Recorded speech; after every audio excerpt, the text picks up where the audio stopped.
बंधु माने सतर्क रुहंतु। आपणक द्वार देश एक बड़ संकट माड़ी आसुछि एवं आपण एहा विषय संपूर्ण अज्ञ।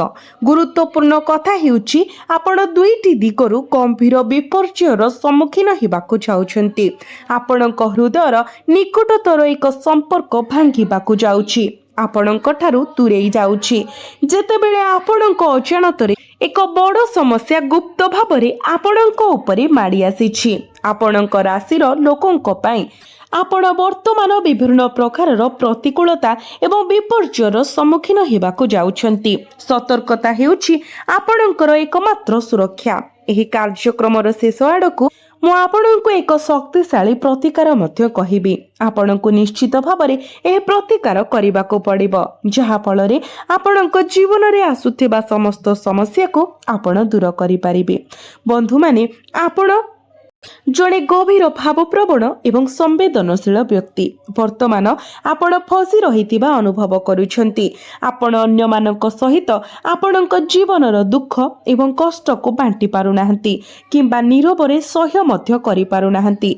गभीर भावरे आपण निरंतर भाबुछन्ति जे आपणଙ୍କୁ काहेकि दंड मिलुछि, कारण एही विषय ईश्वर को प्रश्न करुछन्ति। आपण अनुभव करुछन्ति जे आपण एही जीवन रे कोनोसी खराब अभ्यास पोषण करि नाहंती किंबा कोनोसी भूल कार्य मध्य करि नाहंती जहा एपरि दुख को डाकी आनिबो। यह निश्चित भावरे एक पूर्व जन्मर कर्म। तथापि आपण केवल एही परिस्थिति रु शीघ्र मुक्ति चाहुछन्ति। दान, धार्मिक पालन एवं प्रार्थना रे नियोजित हेबा सत्वे आपण कोनोसी उन्नति देखि पारु नाहंती। तेबे चिंता करंतु नाही, केवल दुईटी काम करंतु। एहा आपणଙ୍କୁ सुस्थता आनीदेव।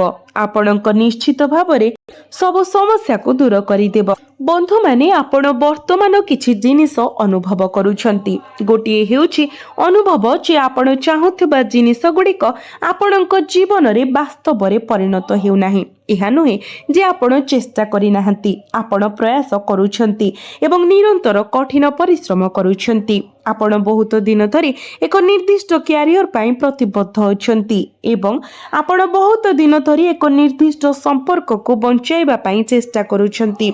आपण बहुत निष्ठा, प्रेम एवं आंतरिकतार सहित आपणकर कर्तव्य एवं दायित्व पूर्ण करिछन्ति। तथापि आपण प्रकृत रे जहा पाइबाकु योग्य ताहा पाउनाहंती। किछि क्षेत्र रे परिस्थिति आहुरी खराब। आपणଙ୍କ विरुद्ध रे मिथ्या अभियोग एवं भूल अभियोग लगा जाउछि। एही समय मध्यरे आपण गभीर भावप्रवण संवेदनशीलता अनुभव करुछन्ति। आपण निजको एका बसी लुह गडाउथिबार देखुछन्ति। एपरि अनुभव करुछन्ति जेपरि आपणकर हृदय सुनिबा पई केही नाहंती, विश्वास करिबा पई केही नाहंती। शेषरे आपणଙ୍କୁ निजर बंधु, परामर्शदाता, साथी एवं मार्गदर्शक हेबाको पड़िबो। आपण आपणकर लुह पोछिबे, ठिया हेबे एवं मुहरे हस सहित आपणकर सांसारिक दायित्व को फेरीजिबे। एही समय आपणको आपणकर स्वास्थ्य एवं सुस्थता प्रति मध्य सतर्क रहिबाको पड़िबो। एठारे किछि गुरुत्वपूर्ण कथा अछि। सबुठारु गुरुत्वपूर्ण कथा हेउछि आपणको आपणकर आंठु एवं कांधर विशेष जत्न नेबाको पड़िबो। आघात किंबा पुरुणा रोगर पुनरावृत्ति हेबार आशंका अछि। कफ, बात एवं पित्तर संतुलन बिगिड़ी पारे, तेणु एहा उपरे ध्यान दियंतु। आपणकर आर्थिक परिस्थिति एवं पारिवारिक परिवेश विषय विस्तृत परिवार मध्यरे किछि अस्थिरता होई पारे। मंगल ग्रहरे राहुंको पड़िबा भाई भौणीक सह संपर्क को खराब करि पारे किंबा वर्तमान गठन हेउथबा बंधन को बाधा देई पारे। आपण परिवार मध्यरे उत्तेजना अनुभव करिवे। एपरि अनुभव करिवे जेमिति लोक माने परस्पर कथा सुनिबाको अनिच्छुक एवं केवल निजस्व मतामत प्रकाश करिबाको आग्रही। आपण आपणकर परिवारर वयस्क व्यक्ति को आपणको सठिक प्रकारर समर्थन प्रदान करुथिबा देखिबे नाही। यह व्यतीत आपणक परिवारर वयस्क महिला मानक पई गुरुत्वपूर्ण स्वास्थ्य विपद रहिछि। विशेष करी आपणकर माँ किंबा जेजेमा सेमानंकर स्वास्थ्य रे तीव्र ह्रास होई पारे। आपण मध्य निज स्वास्थ्य रे अवनति लक्ष्य करि पारंती, किंतु आपण क्वचित निज प्रति ध्यान दियंती। ଆପଣ ସର୍ବଦା ଅନ୍ୟମାନଙ୍କ ଉପରେ ଧ୍ୟାନ ଦିଅନ୍ତି, ସେମାନଙ୍କୁ ଖୁସି ରଖିବା ପାଇଁ ଚେଷ୍ଟା କରନ୍ତି ଏବଂ ସହଜରେ ନିଜର ସଂଘର୍ଷକୁ ଲୁଚାଇ ରଖନ୍ତି।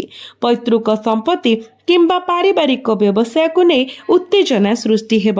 ଏହି ସମୟ ମଧ୍ୟରେ ଅତୀତର କାର୍ଯ୍ୟଗୁଡ଼ିକ ଆପଣଙ୍କୁ ଅସୁବିଧାରେ ପକାଇପାରେ। ପୁରୁଣା ପଡ଼ି ରହିଥିବା କାମ ସମାପ୍ତ କରିବା ଏକ କଷ୍ଟକର ସଂଘର୍ଷ ପ୍ରମାଣିତ ହେବ। ଏହା ସହିତ ଅତୀତର ଭୁଲଗୁଡ଼ିକ ପ୍ରକାଶ ପାଇବ ଏବଂ ଏକ ପୁରୁଣା ସମସ୍ୟା ଯୋଗୁଁ ସମ୍ପର୍କ କ୍ଷତିଗ୍ରସ୍ତ ହୋଇପାରେ। ଆପଣଙ୍କ କର୍ମକ୍ଷେତ୍ରରେ ପରିବେଶ ପ୍ରତିକୂଳ ହୋଇଯିବ ଏବଂ ଆପଣ ନକାରାତ୍ମକତା ଅନୁଭବ କରିବେ।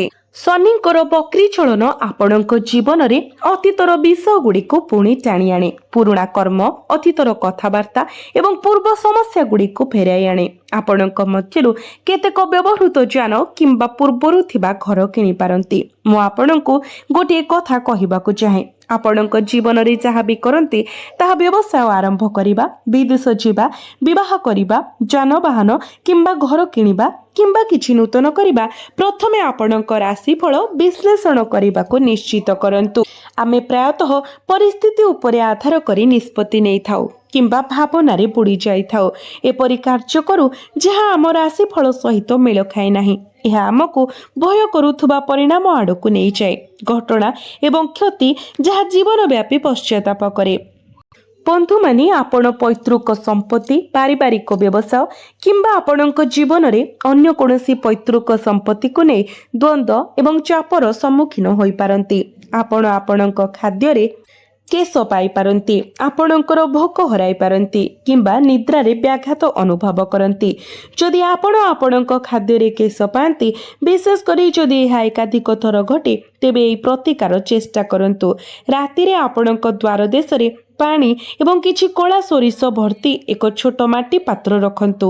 ସକାଳେ ଆପଣଙ୍କ ଘରର ପ୍ରବେଶ ଦ୍ୱାରରେ ସେହି ଜଳ ଏବଂ ସୋରିଷ ମଞ୍ଜି ଛିଞ୍ଚନ୍ତୁ। ଏହା 7 ଦିନ ପର୍ଯ୍ୟନ୍ତ ନିରନ୍ତର କରନ୍ତୁ। ଗରୁଡ଼ ପୁରାଣ ଅନୁସାରେ ଖାଦ୍ୟରେ କେଶ ପାଇବା ସୂଚାଇ ଦିଏ ଯେ ଆପଣଙ୍କ ପୂର୍ବପୁରୁଷ କିଛି ଖୋଜୁଛନ୍ତି କିମ୍ବା ଅତୃପ୍ତ ଅଛନ୍ତି। ଏହି ପ୍ରତିକାର ସେମାନଙ୍କୁ ସନ୍ତୁଷ୍ଟ କରିବାରେ ସାହାଯ୍ୟ କରିବ। ଏହା କରିବାକୁ ନିଶ୍ଚିତ କରନ୍ତୁ। ଯଦି ଆପଣ ବାରମ୍ବାର ଖସି ପଡ଼ୁଛନ୍ତି, ଆପଣଙ୍କ ଆଣ୍ଠୁ କିମ୍ବା ଗୋଡ଼ରେ ଆଘାତ ପାଉଛନ୍ତି କିମ୍ବା ଆପଣଙ୍କର ପିଠି ଏବଂ ଅଣ୍ଟାରେ ଲଗାତାର ଯନ୍ତ୍ରଣା ଅନୁଭବ କରୁଛନ୍ତି, ତେବେ ଏହା ଚେଷ୍ଟା କରନ୍ତୁ। ଯଦି ଆପଣ ଜଣେ ପୁରୁଷ, ତେବେ ଆପଣଙ୍କ ଡାହାଣ ଗୋଡ଼ ଚାରିପାଖରେ, ବିଶେଷ କରି ପାଦର ଉପର ଅଞ୍ଚଳ 8 ଥର କଳା ସୂତା ଗୁଡ଼ାନ୍ତୁ। ଯଦି ଆପଣ ଜଣେ ମହିଳା, ତେବେ ଆପଣଙ୍କ ବାମ ଗୋଡ଼ ଚାରିପାଖରେ କଳା ସୂତା 8 ଥର ଗୁଡ଼ାନ୍ତୁ। ଏହା ଗୋଡ଼ ଆଘାତ ଏବଂ ଯନ୍ତ୍ରଣାର ସମାଧାନ କରିବ। ଏହା ଏକ ଗ୍ୟାରେଣ୍ଟି। ଯେପରି ଆମେ ଉଲ୍ଲେଖ କରିଛୁ, ଏହି କାର୍ଯ୍ୟକ୍ରମ ଅନେକ ଅନ୍ତର୍ଦୃଷ୍ଟି, ପ୍ରତିକାର ଏବଂ ସମାଧାନ ପ୍ରଦାନ କରେ। ଏହି ସମୟ ମଧ୍ୟରେ ଆପଣ ଅତ୍ୟନ୍ତ ଭାବପ୍ରବଣ ହେବେ ଏବଂ ଏହି ଅତ୍ୟନ୍ତ ଭାବପ୍ରବଣ ପ୍ରକୃତି ଆପଣଙ୍କ କଷ୍ଟର କାରଣ ହୋଇପାରେ। କିଛି ଲୋକ ଆପଣଙ୍କୁ ଟଙ୍କା ମଧ୍ୟ ମାଗିପାରନ୍ତି। ଲୋକମାନେ ଆପଣଙ୍କ ଜିନିଷପତ୍ର, ଯେପରିକି ଆପଣଙ୍କ ଗାଡ଼ି କିମ୍ବା ଅନ୍ୟାନ୍ୟ ଜିନିଷପତ୍ର ମାଗିପାରନ୍ତି ଏବଂ ଆପଣଙ୍କୁ ନା କହିବାକୁ ପଡ଼ିବ, ଅନ୍ୟଥା ଆପଣ ହିଁ କ୍ଷତିରେ ପଡ଼ିବେ। ଚାକିରି କରୁଥିବା ଲୋକଙ୍କ ପାଇଁ ଏହା ଏକ କଷ୍ଟକର ସମୟ, କାରଣ କାର୍ଯ୍ୟସ୍ଥଳରେ କାର୍ଯ୍ୟଭାର ବୃଦ୍ଧି ପାଇବ। ଉପରିସ୍ଥ ଅଧିକାରୀମାନେ ଅସନ୍ତୁଷ୍ଟ ଦେଖାଯାଇପାରନ୍ତି ଏବଂ ଆପଣ ଆପଣଙ୍କର କାମ ପାଇଁ କ୍ରେଡିଟ୍ ପାଇପାରନ୍ତି ନାହିଁ। ଏହା ଅନ୍ୟମାନଙ୍କ ଦ୍ୱାରା ଦାବି କରାଯାଇପାରେ। ଜୀବନ ଅଧିକ ବ୍ୟସ୍ତବହୁଳ ହୋଇଯିବ। ସାମାନ୍ୟ କଥାକୁ ନେଇ ଗୁରୁତ୍ୱପୂର୍ଣ୍ଣ ଚାପ ଏବଂ ଉତ୍ତେଜନା ସୃଷ୍ଟି ହେବ। ପତି ପତ୍ନୀଙ୍କ ମଧ୍ୟରେ ବିବାଦ ଏବଂ ଉତ୍ତେଜନା ସୃଷ୍ଟି ହେବ। ପ୍ରେମ ସମ୍ପର୍କ ମଧ୍ୟ ପ୍ରତିକୂଳ ପରିସ୍ଥିତିର ସମ୍ମୁଖୀନ ହେବ। ଶୁକ୍ରଙ୍କ ଉପରେ ମଙ୍ଗଳଙ୍କର ଦୃଷ୍ଟି ପ୍ରେମ ଏବଂ ବୈବାହିକ ସମନ୍ୱୟ ଉଭୟକୁ ବାଧା ଦେଇଥାଏ। ଛୋଟ ଛୋଟ ପ୍ରସଙ୍ଗ ଉପରେ ଝଗଡ଼ା ଆଶା କରାଯାଏ। ଆପଣଙ୍କର ଜୀବନସାଥୀ ଅଯଥା ଯୁକ୍ତି ତର୍କ କରିବେ ଏବଂ କଟୁ ଭାଷା ବ୍ୟବହାର କରିବେ। ଆପଣ ମଧ୍ୟ ନିଜକୁ କଠୋର ଭାବରେ କଥା କହିପାରନ୍ତି, ଏପରି କଠୋର ସ୍ୱର ବ୍ୟବହାର କରି ଯାହା ଅନ୍ୟମାନଙ୍କୁ କ୍ଷତି ପହଞ୍ଚାଇପାରେ ଏବଂ ସମ୍ଭାବ୍ୟ ଭାବରେ ଲୋକଙ୍କୁ ଆପଣଙ୍କ ଜୀବନରୁ ଦୂରେଇ ନେଇପାରେ। ଏହି ସମୟ ମଧ୍ୟରେ ଆପଣଙ୍କୁ କିଛି କଥା ମନେ ରଖିବାକୁ ପଡ଼ିବ। ପ୍ରଥମତଃ କାହାକୁ ଟଙ୍କା ଋଣ ଦିଅନ୍ତୁ ନାହିଁ। ଦ୍ୱିତୀୟତଃ ଆପଣଙ୍କ କଥା ଉପରେ ନିୟନ୍ତ୍ରଣ ରଖନ୍ତୁ ଏବଂ ତୃତୀୟରେ ସବୁଠାରୁ ଗୁରୁତ୍ୱପୂର୍ଣ୍ଣ ତରବରିଆ ନିଷ୍ପତ୍ତି ନେବାରୁ ଦୂରେଇ ରୁହନ୍ତୁ। ବିଶେଷ ଧାର୍ମିକ ରୀତିନୀତି କିମ୍ବା ପ୍ରାର୍ଥନା ପାଇଁ ସୁଯୋଗ ଆସିବ ଏବଂ ଆପଣ ଆପଣଙ୍କ ପରିବାର ସହିତ ତୀର୍ଥଯାତ୍ରା କରିବାର ସମ୍ଭାବନା ଅଛି। ଆପଣ ଆପଣଙ୍କର ପତିଙ୍କୁ କିମ୍ବା ପତ୍ନୀଙ୍କୁ ଖୁସି କରିବା ପାଇଁ ଏକ ଉପହାର ମଧ୍ୟ ଦେଇପାରନ୍ତି। ଯେତେବେଳେ ସେମାନେ ଖୁସି ହେବେ ଆପଣ ତଥାପି କିଛି ହଜିଯାଇଥିବା ଅନୁଭବ କରିପାରନ୍ତି, ଯାହା ଆପଣ ଚାହୁଁଥିବା ଭାବପ୍ରବଣ ସଂଯୋଗ କିମ୍ବା ଭାବନା ସମ୍ପୂର୍ଣ୍ଣ ଭାବରେ ନାହିଁ। ଆପଣ ଆପଣଙ୍କର ବୈବାହିକ କିମ୍ବା ପ୍ରେମ ସମ୍ପର୍କରେ ରୋମାଣ୍ଟିକ ଉଷ୍ମତାର ଅଭାବ ଅନୁଭବ କରିପାରନ୍ତି। ଏହି ସମୟରେ ଅଜଣା ଲୋକଙ୍କ ଉପରେ ଅତ୍ୟଧିକ ବିଶ୍ୱାସ କରନ୍ତୁ ନାହିଁ। ସବୁଠାରୁ ଗୁରୁତ୍ୱପୂର୍ଣ୍ଣ କଥା ହେଉଛି ଆପଣଙ୍କର ଆର୍ଥିକ ପରିଚାଳନାକୁ ସତର୍କତାର ସହିତ କରନ୍ତୁ। ଆପଣଙ୍କ ଟଙ୍କାକୁ ସୁରକ୍ଷିତ ରଖନ୍ତୁ। କାହାକୁ ଆପଣଙ୍କର ଆର୍ଥିକ ପରିସ୍ଥିତି ବିଷୟରେ ଜଣାନ୍ତୁ ନାହିଁ ଏବଂ ଅପବ୍ୟୟ ଖର୍ଚ୍ଚକୁ ଏଡ଼ାନ୍ତୁ। ଆପଣଙ୍କୁ ଅନ୍ୟମାନଙ୍କୁ ସିଧାସଳଖ ସମାଲୋଚନା କରିବା କିମ୍ବା ସେମାନଙ୍କ ବ୍ୟକ୍ତିଗତ ଜୀବନରେ ପ୍ରବେଶ କରିବାରୁ ମଧ୍ୟ ନିବୃତ୍ତ ରହିବାକୁ ପଡ଼ିବ। ଏହି ସମୟରେ ଆପଣ କାହାର ଗ୍ୟାରେଣ୍ଟର ଭାବରେ ଠିଆ ହୁଅନ୍ତୁ ନାହିଁ ଏବଂ କାଗଜପତ୍ରକୁ ବହୁତ ସତର୍କତାର ସହିତ ପରିଚାଳନା କରନ୍ତୁ। ବ୍ୟବସାୟ ବିଷୟରେ ପ୍ରତିଯୋଗିତା ଆପଣଙ୍କୁ କଷ୍ଟ ଦେଇପାରେ। ଆପଣଙ୍କର ସ୍ୱାସ୍ଥ୍ୟ ସର୍ବୋତ୍ତମ ଅବସ୍ଥାରେ ନଥାଇପାରେ ଏବଂ ଆପଣ ଅନୁଭବ କରିପାରନ୍ତି ଯେ ଜିନିଷଗୁଡ଼ିକ ଆପଣଙ୍କ ନିୟନ୍ତ୍ରଣ ବାହାରକୁ ଖସି ଯାଉଛି। କାର୍ଯ୍ୟକ୍ଷେତ୍ରରେ ବଡ଼ ପରିବର୍ତ୍ତନ ବର୍ତ୍ତମାନ ପରାମର୍ଶିତ ନୁହେଁ, ଅର୍ଥାତ୍ କାର୍ଯ୍ୟକ୍ଷେତ୍ର ସମ୍ବନ୍ଧୀୟ ବର୍ତ୍ତମାନ କୌଣସି ବଡ଼ ପଦକ୍ଷେପ ନିଅନ୍ତୁ ନାହିଁ। ଯଦି ଆପଣ ଏକ ପ୍ରତିକାରାତ୍ମକ ପଦକ୍ଷେପ ନେବାକୁ ଚାହାନ୍ତି ତେବେ ଆପଣଙ୍କ ସ୍ଥାନର ଦକ୍ଷିଣ ପଶ୍ଚିମ କୋଣରେ କାମଧେନୁ ଗାଈର ଏକ ଛୋଟ ପ୍ରତିମା ରଖନ୍ତୁ। ଫଟୋଗ୍ରାଫ ଅପେକ୍ଷା ଏକ ପ୍ରତିମା ବାଛନ୍ତୁ। ନିଶ୍ଚିତ କରନ୍ତୁ ଯେ ପ୍ରତିମାଟି ଦୃଢ଼, ଫମ୍ପା ନୁହେଁ ଏବଂ କାଚ, ମାଟି କିମ୍ବା ପଥରରେ ତିଆରି। ପ୍ଲାଷ୍ଟିକକୁ ସମ୍ପୂର୍ଣ୍ଣ ଭାବରେ ଏଡ଼ାଇ ଦିଅନ୍ତୁ। ଏହି ସମୟ ମଧ୍ୟରେ ଦୁର୍ଘଟଣା ଜନିତ କିଛି ଘଟଣା ଯେମିତିକି ପଡ଼ିଯିବା, ଧାରୁଆ ଜିନିଷରୁ ଆଘାତ, ବାରମ୍ବାର ଯାନବାହନ ଭାଙ୍ଗିଯିବା କିମ୍ବା ଇଲେକ୍ଟ୍ରୋନିକ ଏବଂ ଡିଜିଟାଲ ଡିଭାଇସ୍ ଗୁଡ଼ିକରେ ତ୍ରୁଟି ହେବାର ଆଶଙ୍କା ରହିଛି। ଆପଣ ଏପରି ପରିସ୍ଥିତିର ସମ୍ମୁଖୀନ ହୋଇପାରନ୍ତି ଯେଉଁଠାରେ ଟଙ୍କା ହଜିଯାଏ କିମ୍ବା ଜିନିଷ ଗୁଡ଼ିକ ଆପଣଙ୍କ ସାମ୍ନାରେ ଥିବା ବେଳେ ମଧ୍ୟ ଅଣଦେଖା ହୁଏ। ଆପଣଙ୍କ କଥାବାର୍ତ୍ତା ଉପରେ ନଜର ରଖନ୍ତୁ ଏବଂ ଅନ୍ୟମାନଙ୍କ ସହିତ କୌଶଳର ସହିତ କଥା ହୁଅନ୍ତୁ। ଯାହା ବି କହୁଛନ୍ତି ତା ପୂର୍ବରୁ ଭଲ ଭାବରେ ଭାବି ଚିନ୍ତି କୁହନ୍ତୁ, ନଚେତ୍ ଆପଣଙ୍କର ବାଣୀ ଦ୍ୱାରା ମଧ୍ୟ ଆପଣଙ୍କର ଅନେକ କ୍ଷତି ହୋଇପାରେ। ଆପଣଙ୍କର ଅଯଥାରେ ଶତ୍ରୁ ବଢ଼ିପାରନ୍ତି, ତେଣୁ ନିଜର ବାଣୀ ପ୍ରତି ସର୍ବଦା ସତର୍କତା ରଖନ୍ତୁ। ଆପଣଙ୍କ ଅଧୀନରେ କାମ କରୁଥିବା କର୍ମଚାରୀମାନେ ଆପଣଙ୍କ ବ୍ୟବସାୟ ଚଳାନ୍ତୁ କିମ୍ବା ଚାକିରି କରନ୍ତୁ, ଆପଣଙ୍କ ଅଧୀନସ୍ଥ କର୍ମଚାରୀମାନଙ୍କ ଉପରେ ତୀକ୍ଷ୍ଣ ନଜର ରଖନ୍ତୁ, କାରଣ ସେମାନେ ହିଁ ଆପଣଙ୍କ ପ୍ରତି ଶତ୍ରୁତାପୂର୍ଣ୍ଣ ବ୍ୟବହାର କରିପାରନ୍ତି, ଆପଣଙ୍କୁ ଖରାପ ବୋଲି ପ୍ରମାଣିତ କରିପାରନ୍ତି। ଦ୍ୱିତୀୟତଃ ଆପଣଙ୍କୁ କଡ଼ା ନଜର ରଖିବାକୁ ପଡ଼ିବ।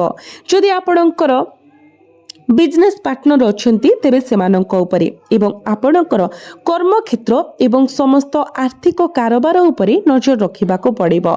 ତୃତୀୟତଃ ନିଜ ଉପରେ ଧ୍ୟାନ ଦିଅନ୍ତୁ। ଆପଣଙ୍କର ସ୍ୱାସ୍ଥ୍ୟ ଏବଂ ଆପଣଙ୍କର ମନର ଅବସ୍ଥା। ଶାରୀରିକ ସ୍ୱାସ୍ଥ୍ୟ ହ୍ରାସ ପାଇବା କିମ୍ବା ଅଶାନ୍ତ ମନକୁ ସମାଧାନ କରିବା ପାଇଁ ପ୍ରଥମ ପଦକ୍ଷେପ ହେଉଛି ଯୋଗ ଏବଂ ପ୍ରାଣାୟାମ ଅଭ୍ୟାସ କରିବା। ଆପଣ ପ୍ରତ୍ୟେକ ଦିନ ଶୀଘ୍ର ଶୋଇବା ପାଇଁ ଏବଂ ଶୀଘ୍ର ଉଠିବା ପାଇଁ ଚେଷ୍ଟା କରନ୍ତୁ। କମ୍ ସେ କମ୍ ଆପଣ ସକାଳ 5ଟା ପୂର୍ବରୁ ଉଠିବା ପାଇଁ ଚେଷ୍ଟା କରନ୍ତୁ ଏବଂ ଉଠି ସାରିବା ପରେ ଅତି କମ୍ରେ ଅଧଘଣ୍ଟା ପାଇଁ ନୀରବତା ପାଳନ କରନ୍ତୁ। କାହା ସହିତ କୌଣସି କଥା ହୁଅନ୍ତୁ ନାହିଁ।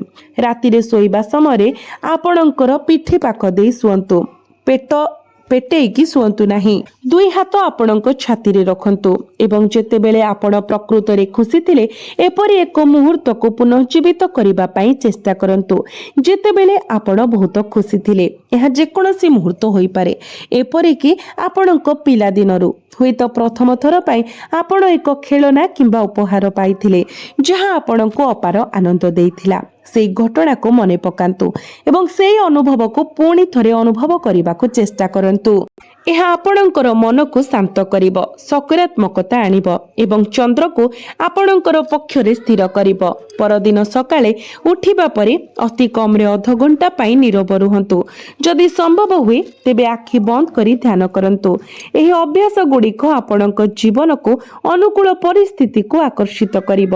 ଏବେ ଆସନ୍ତୁ ଏହାର ପ୍ରତିକାର ବିଷୟରେ ଆଲୋଚନା କରିବା। ଯଦି ଆପଣ ଅସୁବିଧାର ସମ୍ମୁଖୀନ ହେଉଛନ୍ତି, କିଛି କାମ କରୁନାହିଁ ବୋଲି ଅନୁଭବ କରୁଛନ୍ତି କିମ୍ବା ଆପଣଙ୍କ ଜୀବନ ଏକ ଜୀବନ୍ତ ନର୍କରେ ପରିଣତ ହେଉଛି ବୋଲି ବିଶ୍ୱାସ କରୁଛନ୍ତି, ତେବେ ଏକ ଉତ୍କୃଷ୍ଟ ପ୍ରତିକାର ଅଛି ଯାହା ଆପଣ କରିପାରିବେ। ହଳଦିଆ କପଡ଼ା ଖଣ୍ଡେ ନିଅନ୍ତୁ ଏବଂ ଏଥିରେ 5ଟି କିମ୍ବା 7ଟି ଗୋମତୀ ଚକ୍ର ଏବଂ ଏକ ସମ୍ପୂର୍ଣ୍ଣ ହଳଦୀ ଖଣ୍ଡ ରଖନ୍ତୁ। ତାପରେ ଏହାକୁ ଏକ ଛୋଟ ପୁଟୁଳି ବନାଇ ଦିଅନ୍ତୁ। ଏହି ପୁଟୁଳିରେ ହଳଦୀର ତିଳକ ଲଗାନ୍ତୁ ଏବଂ ଦେବୀଙ୍କ ପାଦରେ ଅର୍ପଣ କରନ୍ତୁ, ବିଶେଷ କରି ମା ଲକ୍ଷ୍ମୀଙ୍କ ପାଦରେ। ସେଇ ରାତିରେ ପୁଟୁଳିଟିକୁ ବାହାର କରନ୍ତୁ, ସ୍ନାନ କରନ୍ତୁ ଏବଂ ଏହାକୁ ଆପଣଙ୍କ ତକିଆ ତଳେ ରଖି ଶୋଇଯାଆନ୍ତୁ। ପରଦିନ ଏହାକୁ ପୁଣି ଥରେ ଦେବୀଙ୍କ ପାଦରେ ଅର୍ପଣ କରନ୍ତୁ। ଏହା ଆପଣଙ୍କ ଆଭାକୁ ମଜବୁତ କରିବ। ଏଥିରେ ହଳଦିଆ ରଙ୍ଗ ମିଶାଇବା ଏକ ସକାରାତ୍ମକ ଶକ୍ତି ସୃଷ୍ଟି କରିବ। ଯେତେବେଳେ ଆପଣ ଯନ୍ତ୍ରଣା କିମ୍ବା କଷ୍ଟ ଅନୁଭବ କରିବେ, ସେତେବେଳେ ଆଖି ବନ୍ଦ କରି ଏକାନ୍ତରେ ବସି ଗଭୀର ନିଶ୍ୱାସ ନିଅନ୍ତୁ 5ରୁ 7 ଥର ଶାନ୍ତ ମନରେ। ତାପରେ ଆପଣ ମା ଲକ୍ଷ୍ମୀଙ୍କୁ ନିଜ ମନରେ ଧ୍ୟାନ କରନ୍ତୁ କିମ୍ବା ହନୁମାନ ଚାଳିସା ପାଠ କରନ୍ତୁ। ପ୍ରଭୁ ବଜରଙ୍ଗବଲୀଙ୍କୁ ଧ୍ୟାନ କରନ୍ତୁ। ଏହା ଦ୍ୱାରା ଆପଣ ଆଶୀର୍ବାଦ ପାଇବେ। ସମ୍ପୂର୍ଣ୍ଣ ସମାଧାନ ପାଇଁ ଆପଣ ପ୍ରତ୍ୟେକ ଦିନ ମା ଲକ୍ଷ୍ମୀଙ୍କର ବିଶେଷ ରୀତିରେ ପୂଜାର୍ଚ୍ଚନା କରନ୍ତୁ, ଶ୍ରୀ ବିଷ୍ଣୁଙ୍କର ଧ୍ୟାନ କରନ୍ତୁ ଏବଂ ପ୍ରତ୍ୟେକ ଦିନ ହନୁମାନ ଚାଳିସା ପାଠ କରିବା ସହିତ ପ୍ରତ୍ୟେକ ଦିନ ଆପଣ ଉଦିତ ସୂର୍ଯ୍ୟଙ୍କୁ ତମ୍ବା ପାତ୍ରରେ ଜଳାର୍ଘ୍ୟ ଅର୍ପଣ କରନ୍ତୁ। ଦେଖିବେ ଧୀରେ ଧୀରେ ଆପଣ ପରିବର୍ତ୍ତନ ଅନୁଭବ କରିବେ ଏବଂ ଆପଣଙ୍କ ଜୀବନକୁ ସକାରାତ୍ମକ ଶକ୍ତି ପ୍ରବେଶ କରୁଥିବାର ଅନୁଭବ କରିବେ।